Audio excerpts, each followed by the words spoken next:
합니다. 오늘 말씀 사도행전 19장 1절로 10절 말씀입니다. 사도행전 19장 1절로 10절의 말씀 신약성경 220면에 있습니다. 사도행전 19장 1절로 10절의 말씀 우리 한 절씩 교독하지요. 아볼로가 고린도에 있을 때에 바울이 윗지방으로 다녀 에베소에 와서 어떤 제자들을 만나 이르되 너희가 믿을 때에 성령을 받았느냐? 이르되 아니라 우리는 성령이 계심도 듣지 못하였노라. 바울이 이르되 그러면 너희가 무슨 세례를 받았느냐? 대답하되 요한의 세례니라. 바울이 이르되 요한이 회개의 세례를 베풀며 백성에게 말하되 내 뒤에 오시는 이를 믿으라 하였으니 이는 곧 예수라 하거늘. 그들이 듣고 주 예수의 이름으로 세례를 받으니 바울이 그들에게 안수하매 성령이 그들에게 임하심으로 방언도 하고 예언도 하니 모두 12사람쯤 되니라. 바울이 회당에 들어가 석 달 동안 담대히 하나님 나라에 관하여 강론하며 권면하되 어떤 사람들은 마음이 굳어 순종하지 않고 무리 앞에서 이 도를 비방하거늘 바울이 그들을 떠나 제자들을 따로 세우고 두란노서원에서 날마다 강론하니라. 2해 동안 이같이 하니 아시아에 사는 자는 유대인이나 헬라인이나 다 주의 말씀을 듣더라. 아멘. 아멘. 아멘. 감사합니다. 주님의 이름으로 축복합니다. 우리 옆에 있는 분들하고 인사 한번 하시죠. 잘 오셨습니다. 환영합니다. 반갑습니다. 사랑하고 축복합니다.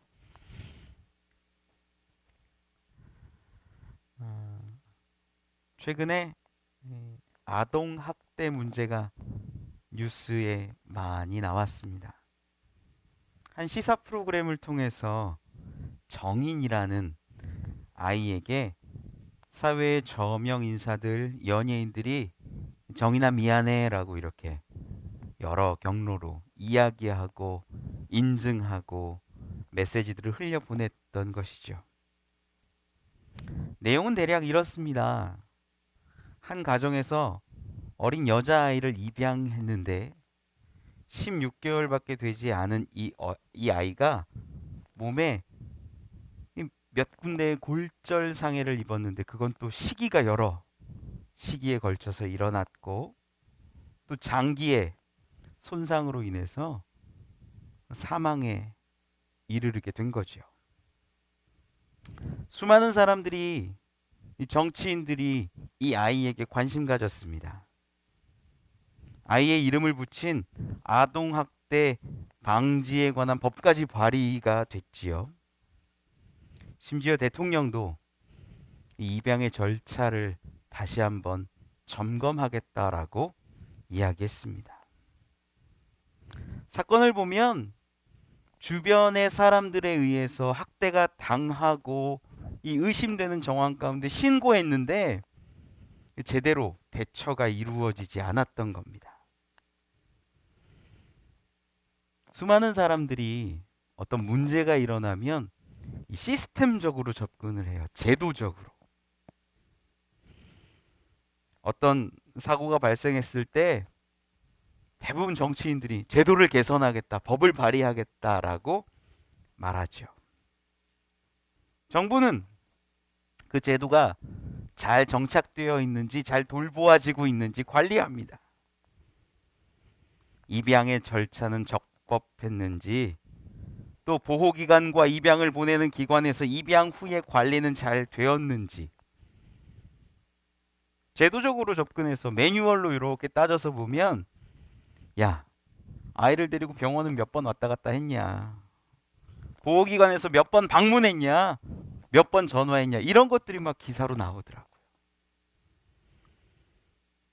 하지만 이 사회적 문제의 근본은 사실 제도나 시스템에 있는 게 결코 아니에요.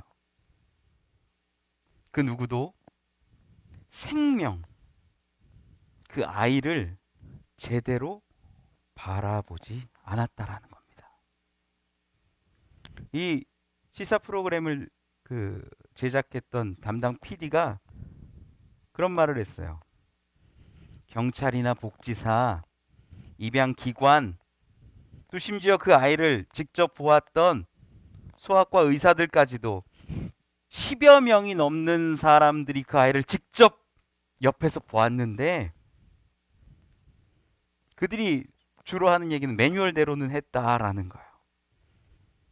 제도적으로 시스템적으로는 확인을 했고 출동했고 형식을 갖춰서 응대했는데 정작 아이를, 그 생명을, 그 위태함을 확인하지 못했다라고 그 PD가 이야기합니다.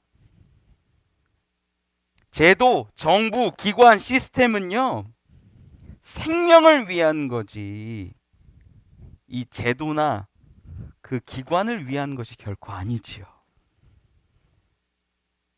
이런 안타까운 일들이 좀 이 사회에서 빨리 사라지기를 원합니다.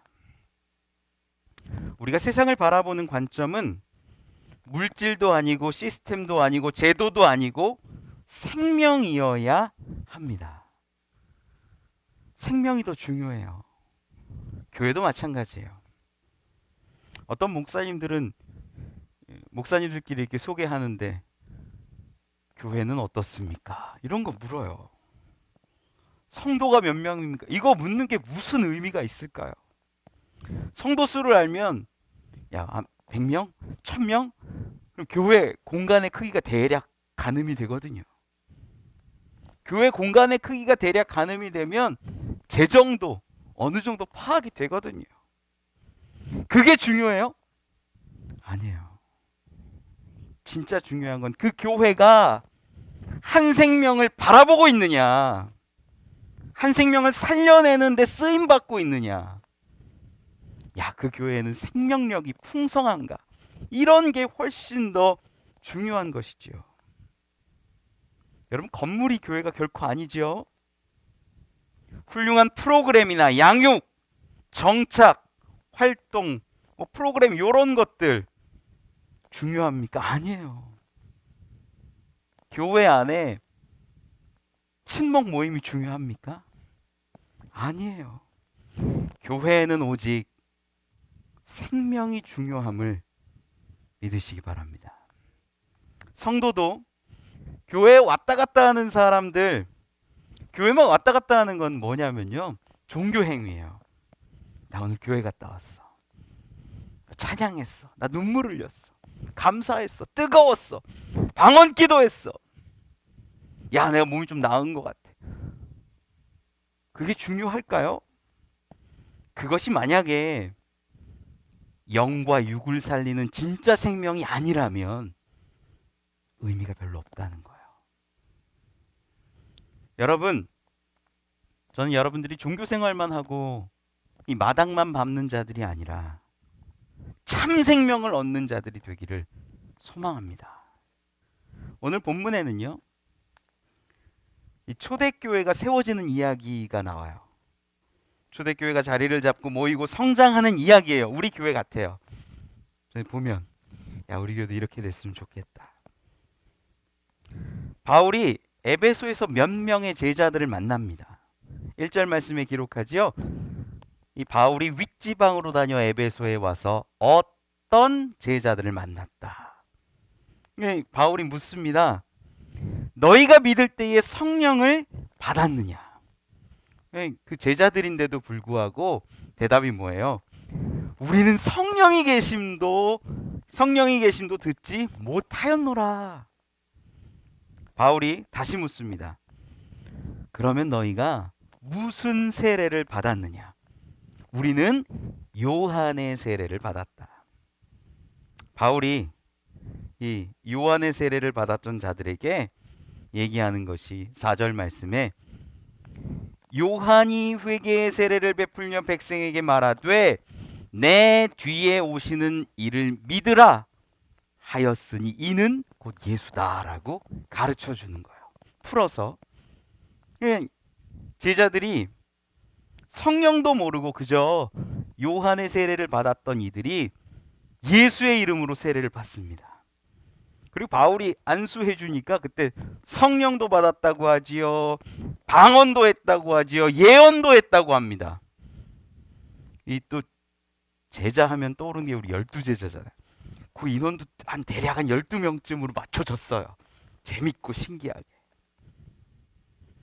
그런데 그들 가운데 이 바울이 가르치고 권면하고 이야기하는 것들을 비방하는 자들이 생겨나요. 아닌 것 같다. 세례를 받았음에도, 예수 이름으로 세례를 받았음에도 불구하고 비방하는 자들이 생겨요. 그들을 떠나서 나머지들을 데리고 두란노 서원에서 2년간 가르친다라는 이야기입니다. 여러분, 오늘 말씀을 통해서 우리가 알 수 있는 건요, 진짜 제자는 무언가 다르다라는 거예요. 하나님을 찾고 구원을 바라고 생명 얻기를 바란다고 다 제자가 되는 것은 아니에요. 1절 말씀에 어떤 제자들을 분명히 만났어요. 바울이 제자라고 이름해요. 그런데 9절에 보면 이렇게 기록합니다. 어떤 사람들은 마음이 굳어 순종하지 않고 무리 앞에서 이 도를 비방하거늘 바울이 그들을 떠나 제자들을 따로 세우고. 9절에 나오는, 마지막에 나오는 제자들은 달라요.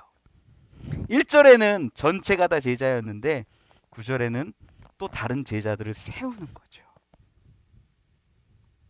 저는 여러분들 교인이 아니라 먼저는 제자가 되기를 원하고, 그 제자의 삶을 조금씩 완성하고 만들어가서 거룩한 성도가 되기를 원합니다. 거기에 생명이 있다는 거예요. 교인이 아닌, 왔다 갔다 종교 행위하는 사람들이 아닌 생명을 얻는 사람들, 참 영생 얻고 하나님 나라 그 기업을 받는 제자들이 되고 성도들이 되기를 원합니다. 어떤 사람들이 제자가 되는지, 어떻게 할 때 제자로 세워지고 훈련받고 놀라운 은혜로 일들을 감당하는지 함께 나누어 보길 원합니다. 첫 번째는요, 예수를 믿는 자가 제자가 된다라는 거예요. 오늘 본문 1절에도 어떤 제자들을 만났어요. 여기도 제자라고 이름을 해요. 그런데 9절에는 제자들을 따로 세웠다라고 이야기하죠. 여러분, 1절에 나오는 제자들 어떤 사람들인지 우리가 추측할 수 있어요. 이 사람들이 성령도 모르고 예수도 몰랐지만 적어도 요한의 세례를 받을 만한 사람들이었어요.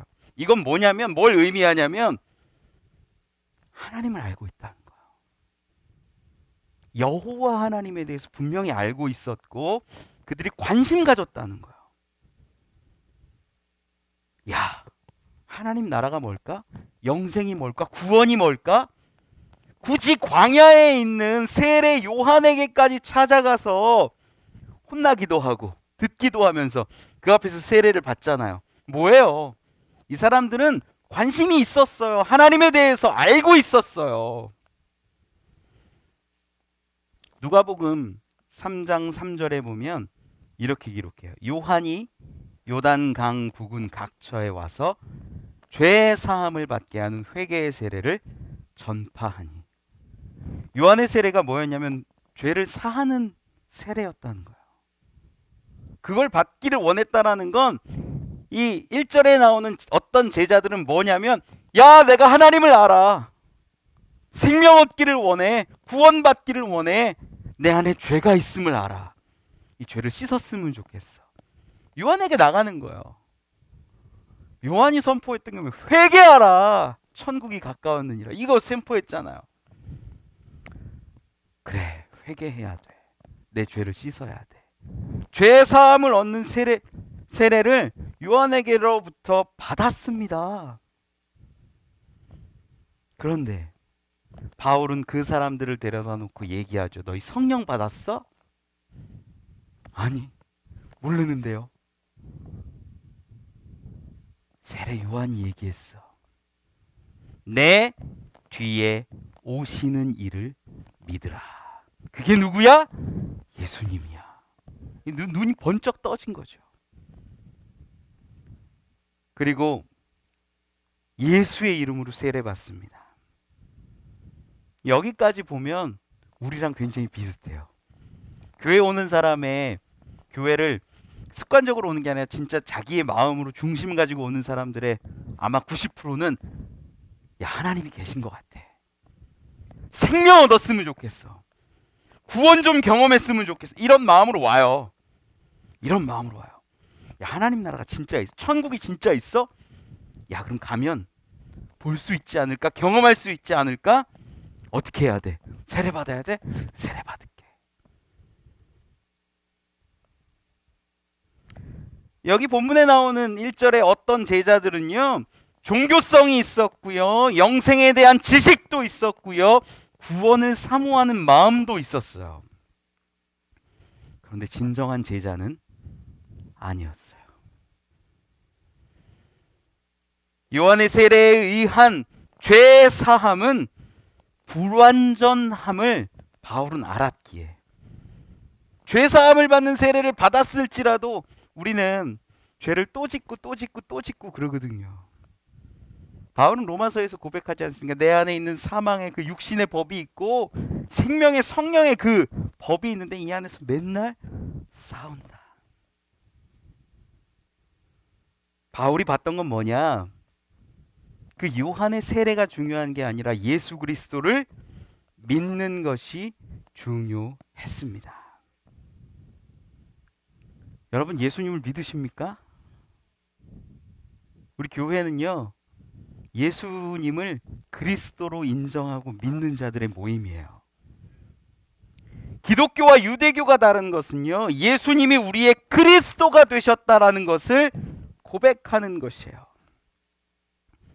우리 기독교와 이슬람교가 다른 것도 예수님이 우리의 죄를 대속하시고 부활하셔서 온 세상에, 온 우주에 그리스도가 되셨다라는 그것을 믿는 게 다릅니다. 이슬람교도 예수를 선지자로 믿어요. 다 믿어요. 동정녀의 나심도 믿어요. 그런데 그분이 거기선 구세주가 아니에요. 여러분, 예수의 그리스도 되심을 믿으시기 바랍니다. 그게 제자됨의 첫 단계라는 거예요.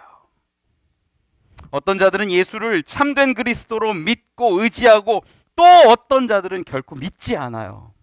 심지어 세례를 받았어도 믿지 않아요. 겉으로는 교회에 나오지만 그리스도로 고백하지 않는 사람들이 너무나 많아요. 여러분, 제자가 되길 원하신다면, 생명을 얻길 원하신다면 그분이 나의 주님이시구나 믿고 인정하고 고백하시길 바랍니다. 어느 교회의 정문에 이렇게 글씨가 써 있었대요. 우리는 십자가에 못 박히신 그리스도를 전합니다. 글씨가 쫙 써 있었대요. 우리는 십자가에 못 박히신 그리스도를 전합니다. 교회 교인들은 이 문구를 굉장히 자랑스러워했대요. 야, 그래, 이게 우리 교회야. 십자가에 못 박히신 그리스도를 전하는 교회. 그런데 이제 시간이 좀 지나니까 어떤 사람들이 얘기하는 거예요. 십자가에 못 박히신 이 문구는 좀 뺐으면 좋겠다. 야, 예수님 하면 부활한 예수님도 있고, 구원의 예수님도 있고, 보좌에 앉으신 예수님도 있고, 구름 타고 오시는 예수님도 있는데 왜 십자가에 달리신 예수님이라고 굳이 적냐? 빼도 되지 않겠냐? 이 너무 비참한 이야기, 좀 불편한 이야기처럼 보이니까 이걸 빼자. 이렇게 이 십자가에 달리셨다는 얘기가 너무 강조되면 전도도 잘 안 될 것 같다. 얘기를 한 거예요. 그 사람들이 그래 그러면 우리 이렇게 적자. 우리는 그리스도를 전합니다. 괜찮은 것 같죠? 십자가에 그것만 빼고 우리는 그리스도를 전합니다. 그런데 시간이 흐르고 또 어떤 사람들이 이야기하는 거예요. 그리스도라는 말을 좀 더 포괄적으로 바꿨으면 좋겠다. 단순히 교회에서는 주님만을 전하는 것이 아니라 실생활에 필요한 겸손, 성실, 인내, 노력, 축복, 봉사와 같은 다양한 이야기를 가르치지 않냐. 그러니까 바꿨으면 좋겠다.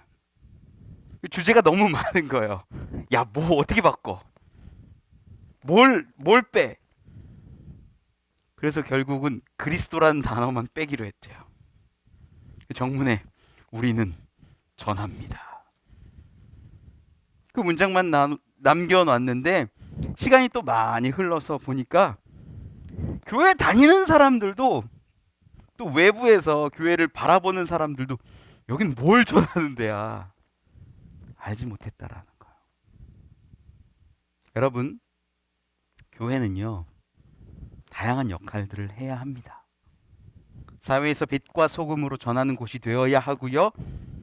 하지만 그 중심에는 반드시 예수님께서 그리스도시다. 예수님이 메시아다. 예수님이 온 우주와 만유의 주가 되신다라는 그 복음이 있어야만 합니다. 고린도전서 1장 18절에 기록하죠. 십자가의 도가 멸망하는 자들에게는 미련한 것이요 구원을 받는 우리에게는 하나님의 능력이라. 어떤 사람에게는 십자가의 도가 미련한 거예요. 바보 같은 거예요. 하지만 그것을 믿는 사람들에게는 능력됨을 믿으시기 바랍니다. 우리에게 예수 그리스도의 복음, 십자가의 복음이 기본이 되고 기초가 되고 반석이 되고 중심이 되길 원합니다. 그 본질을 회복하십시오. 십자가의 복음이 없이는 교회의 어떤 것도 의미 지을 수 없습니다. 여러분, 세례받았다라고 구원받은 성도가 결코 아니에요. 선행했다고 다 하나님의 그 생명책에 기록되는 것이 아닙니다. 눈물 흘리고 회개하고 성경 지식이 아무리 많아도 그것이 본질이 아니라는 거예요. 우리에게 예수 그리스도 그 십자가 복음이 핵심이요 본질입니다. 바울이 예수를 전하고 제자를 삼았듯 예수를 믿고 제자가 되시길 바랍니다. 참 제자는 예수님의 그리스도 되심을 믿고 인정하고 따르는 사람입니다. 두 번째 은혜 나누었으면 하는 것은요, 제자는 자기의 것을 포기하는 사람이라는 것입니다. 지금 우리가 살아가는 이 현대교회의 상황과 참 비슷한 이야기들이 나와요. 5절에서 8절 말씀 우리 같이 한 번만 읽어볼까요? 한 번만 같이 읽어보죠. 시작.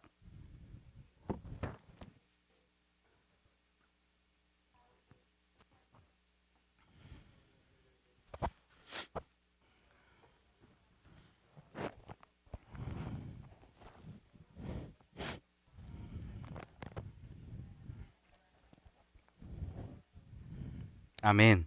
많은 사람들이요, 영생과 하나님 나라에 관심이 있고 심지어 요한의 세례를 받고 정결케 됨을 소망하는 자들에게 바울은 예수의 이름으로 세례를 줍니다. 그리고 바울이 안수하니까 막 성령 받고 예언하고 놀라운 일들이 일어나요. 지금 우리가 살아가는 이 시대에서 성령 집회하면 좀 비슷할 것 같아요. 교회 다니고 막 구원받길 원하고 여기가 성령 받아라 안수하니까 놀라운 일들이 막 일어나는 거죠. 여기까지는 너무나 은혜가 되잖아요. 기쁘잖아요. 야, 믿고 예수의 이름으로 세례받고 안수받으니까 막 능력이 일어나. 예언에 그 가운데 병고침이 있었을 수도 있어요. 방언도 있었다고 해요. 예언도 있었다고 해요. 기적 같은 일들이 막 일어납니다. 그런데 8절에 보면 석 달 동안 담대히 하나님 나라에 대해서 강론하고 권면했다라고 기록해요. 이 뭘 가르쳤을까요? 바울이 그 제자들에게 뭘 가르쳤을까요? 십자가의 도, 예수 그리스도의 그 대속과 부활. 어쩌면 그 석 달 동안 매일같이 가르치는 시간들 가운데 바울이 내가 만난 예수님을 고백했을 수도 있고, 내가 배웠던 지식과 학문을 가지고 구약에 있었던 수많은 말씀을 가지고 예수님이 예언대로 오셨다라고 강론했을 수도 있어요. 석 달 동안 수많은 이야기들 이야기하고 고백하고 선포하고 경험도 이야기하지 않았겠습니까? 그런데 9절 말씀에 보니까 이렇게 말씀해요. 어떤 사람들은 마음이 굳어 순종하지 않고 무리 앞에서 이 도를 비방하거늘. 권면하고 가르쳤는데 순종하지 않는 거예요. 혈기로 복음에 반합니다. 가르침에 반대하고 바울이 전하고 있는 예수 그리스도 그 복음 하나님 나라를 비방합니다. 이 사람들은 유추하건대 세례 요한을 알고 그들에게 그 세례 요한에게 나아가서 세례까지 받았던 자들임을 보면 유대인이었을 가능성이 크죠. 하나님 나라에 대한 관심, 여호와에 대한 구원에 대한 열망이 있었으니까. 어쩌면 바울이 가르치는 이 하나님 나라, 복음에 대해서 기뻐하지 않았을 수 있어요. 뭐? 하나님 나라가 이방 땅에, 이방 민족에게? 말도 안 돼. 이것들이 불편했을 수 있어요. 왜? 유대인들은요, 선민이에요. 택함 받았어요. 우리는 아브라함의 자손이야. 어디 이방인들하고 똑같아. 하나님은 우리를 택하셨고 우리를 하나님의 그 품에까지, 아브라함의 품에까지 이르게 하실 거야. 근데 바울이 가르치는 게 뭐예요? 하나님 나라는 예수를 믿음으로 구원받는 거야. 민족이 아니야, 사람이 아니야 라고 가르치지 않았을까요? 거기에서 이제 다툼이 있는 거죠. 바울이 가르치고 선포했던 복음과 자기가 알고 있었던 지식과 학문의 수준하고 이제 부딪히니까 비방하기 시작합니다. 복음을, 예수의 도를, 그 십자가의 놀라운 비밀을 거부하기 시작했다라는 거죠. 여러분, 예수님도요, 마태복음 19장에 보면 부자 청년을 만났던 장면이 나와요. 이 부자 청년이 예수님을 찾아와요. 마태복음 19장 16절에 이렇게 기록해요. 선생님이여, 내가 무엇을 하여야 영생을 얻으리이까? 영생에 관심이 있어요. 예수님이랑 대화하는데 계명 지키라고 하니까 이 청년이 하는 말이, 나 계명 다 지켰습니다. 더 묻습니다. 그 청년이 이르되 이 모든 것을 내가 지키었사온데 아직도 무엇이 부족하니까? 예수님이 답해요. 내 소유를 팔아서 가난한 자들에게 주라. 그리하면 하늘에서 보화가 내게 있으리라. 그리고 와서 나를 따르라. 19장 22절에 이렇게 기록합니다. 그 청년이 재물이 많음으로 이 말씀을 듣고 근심하며 가니라. 청년 보세요, 여러분. 청년은요, 부자였어요. 똑똑했어요. 왜 똑똑한 줄 아세요? 야, 내가 영생을 얻으려면 누구한테 가서 물어봐야 돼? 예수님에게 나왔잖아요. 여러분, 이거 굉장히 큰 지식이에요. 똑똑한 거예요. 그 당시 예수님에게 나와서 묻는다라는 것, 이것만으로도 그 청년이 똑똑하고 똘똘하고 지혜 있고 지식이 있었다라는 것을 보여줘요. 원하는 건 뭐예요? 영생이에요. 어떻게 하면 영생을 얻을까요? 보세요. 이 땅에서도 돈도 많고요, 똑똑하고요, 방법도 잘 찾았어요. 예수님에게 나왔잖아요. 그리고 삶도 아마 그 인생도 건강했을 거예요. 계명을 다 지켰으니까. 엄친아 같죠. 똑똑하죠. 능력 있죠. 잘 알죠. 예수님에게까지 찾아와서 영생에 대해서 물을 만큼 지혜롭죠. 예수님이 말씀하세요. 내 소유를 팔아주고 나를 따라라. 딱 두 가지였어요. 근데 그는 재물이 많아서 근심하면서 돌아갑니다.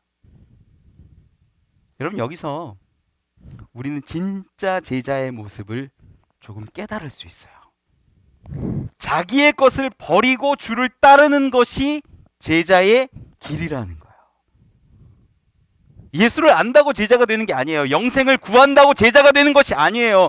예수님께 나와서 물어본다고 제자가 되는 것이 아니에요. 부자 청년은 재물이 많아서 근심하고 돌아갔어요. 예수님을 정말 따를 수 있는 그 놀라운 기회를 버렸잖아요. 여러분, 무리가 있고 제자가 있어요. 차이가 뭔지 아세요? 무리는 예수님을 수단으로 쓴다는 거예요. 주님, 제가 안 보입니다. 좀 보게 해주세요. 주님, 혈루병이 낫기를 원합니다. 주님, 배가 고픕니다. 먹을 것이 필요합니다. 주님, 제 딸이 죽어갑니다. 도와주세요. 이게 다 뭐예요? 예수를 알고 예수께 놀라운 능력이 있다는 것을 수많은 사람들이 다 알았는데 예수님을 지금 수단으로 쓰고 있다라는 거예요. 야, 예수께 가면 나을 거야. 예수께 가면 해결될 거야. 이게 무리예요, 무리. 내가 원하는 무언가가 있고 목표가 있고 목적이 있는데 예수님이 해결해 주실 거야. 그런데 제자는 어떻습니까? 제자는요, 자기가 갖고 있었던 것들을 포기하는 게 제자라는 거예요. 베드로 보세요. 자기가 잡았던 수많은 그 물고기를 다 버리고 주님 앞에 무릎 꿇어요. 이 죄인을 떠나소서. 그물도 버리고 배도 버리고 형제도 버리고 가족도 버리고 예수를 쫓아가요. 그게 제자라는 거예요. 사도행전 4장 36절 37절에 이렇게 기록합니다. 구브로에서 난 레위족 사람이 있으니 이름은 요셉이라 사도들이 일컬어 바나바라, 번역하면 위로의 아들이라 하니 그가 밭이 있음에 팔아 그 값을 가지고 사도들의 발 앞에 두니라. 자신의 것을 팔고 생명을 구하는 자들이 제자라는 거예요. 자신의 지식과 신념을 포기하고 예수를 쫓는 자들이 되시기를 바랍니다. 그때 우리는 무리에서 제자로 바뀌어 가는 거죠. 전 여러분들에게 물어요. 여러분의 시간을 포기하고 예수를 쫓을 자신이 있습니까? 여러분의 물질을 포기하고 예수를 쫓을 수 있습니까? 여러분의 가족을 포기하고 예수를 쫓아갈 수 있습니까? 그거 안 되잖아요. 우리 냉철하게 보면 우린 제자에 가까운 게 아니라 무리에 가깝다라는 거예요. 예수를 자꾸 수단으로 바라보고 주님 저에게 주세요. 주님 저에게 해결해 주세요. 문제가 많아요. 영생의 문제도 구원의 문제도 주님 주세요, 주세요. 예수님을 쫓아가는 게 아니라 내가 바라는 상을 놓고 예수님이 그걸 해결해 주기를 바라고 있는 무리에 가깝다라는 것입니다.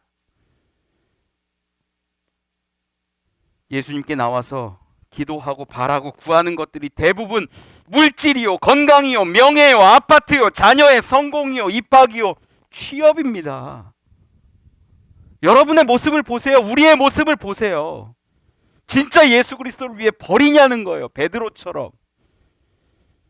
버릴 때 제자가 되는데 우리는 움켜쥐려고만 하니 어찌 제자가 될 수 있겠습니까? 바울에게 예수를 전해 들었던 그 제자들은 자신의 지식을 버리지 않았던 것 같아요. 신념을 버리지 않았던 것 같아요. 나의 유대인됨, 그 놀라운 배경을 버릴 수가 없었던 것 같아요. 우리도 그러합니다. 예수 그리스도의 도, 그 십자가의 도를 배우고 익혀야 하는데 정작 배움의 시기에서 우리는 거절해요. 목사님 시간이 없어요. 목사님 몸이 불편해요. 가족이 싫어해요. 일해야 돼요. 갖가지 이유들을 들어가며 나의 시간을 포기하지 않아요. 여러분, 시간도 드리고 건강도 드리고 물질도 드리고 여러분을 드릴 수 있는 제자들이 되시기를 축원합니다. 지금도 베드로처럼 그물을 버리고 배를 버리고 바나바처럼 자신의 밭을 팔아 주께 나오는 자는, 생명을 주께 드리고 주를 쫓는 자는 제자가 됩니다. 제자의 놀라운 은혜와 비밀을 경험합니다. 무리에 머물러 있지 말고 제자로 나아갈 수 있는 여러분이 되시기를 원합니다. 예수가 수단이 아닌 예수님이 우리의 목적이 될 때 우리는 진짜 제자가 됩니다. 말씀을 듣고 익히고 배우는 저와 여러분 되시기를 축원합니다. 마지막 은혜 나누었으면 하는 것은요, 배우고 익힐 때 진짜 제자가 된다라는 겁니다. 저희 가정에서 가정 예배를 드렸어요. 새해가 돼서 아이들하고 이렇게 모아서 무슨 얘기를 할까 하다가 하나님의 그 창조 이야기를 제가 했습니다.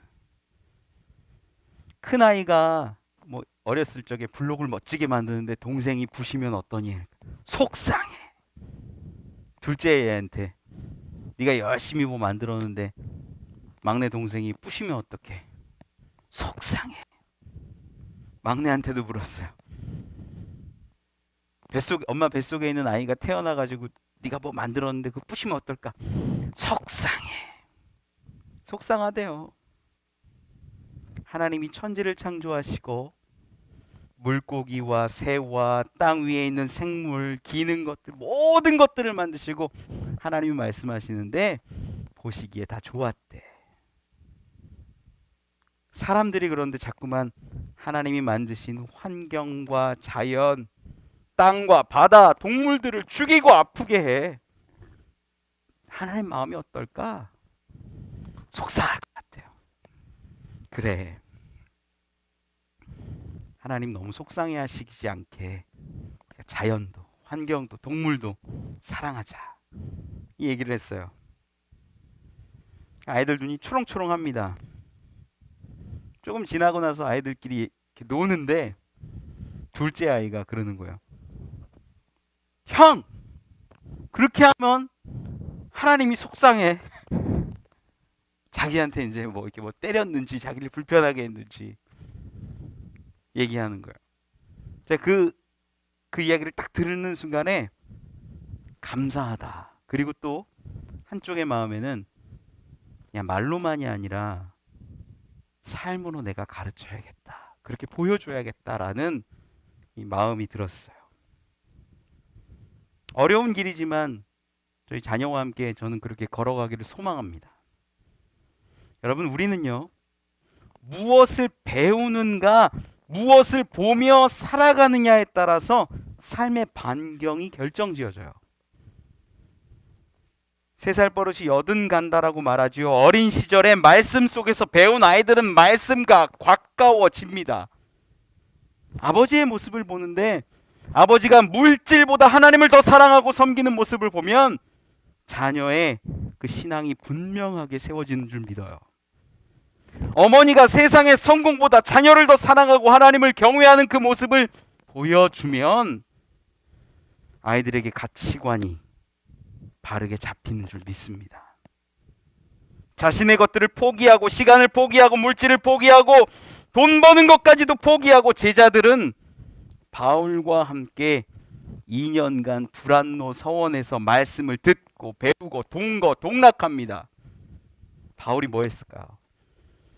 2년간 부활을 증거하고 자신이 만난 예수님을 증거하고 놀라운 경험도 고백도 자신이 갖고 있던 수많은 지식과 학문과 말씀에 대해서도 선포하고 가르쳤을 것입니다. 2년간 배웠다라는 거 이거 큰 거죠. 매일같이. 이 제자들은 자기의 모든 걸 포기하고 바울과 함께 삶으로 2년간 배워요. 이게 훈련이고 양육이고 가르침이었어요. 바울에게 배우니까 바울이 얼마나 똑똑한 사람인지 아시죠? 대단한 사람이었거든요. 학문도 깊어졌을 겁니다. 신앙도 깊어졌을 것이고 뜨거운 성령 체험도 더 많이 했을 겁니다. 그렇게 해서 세워진 제자들이 에베소라는 교회를 이루어가는 겁니다.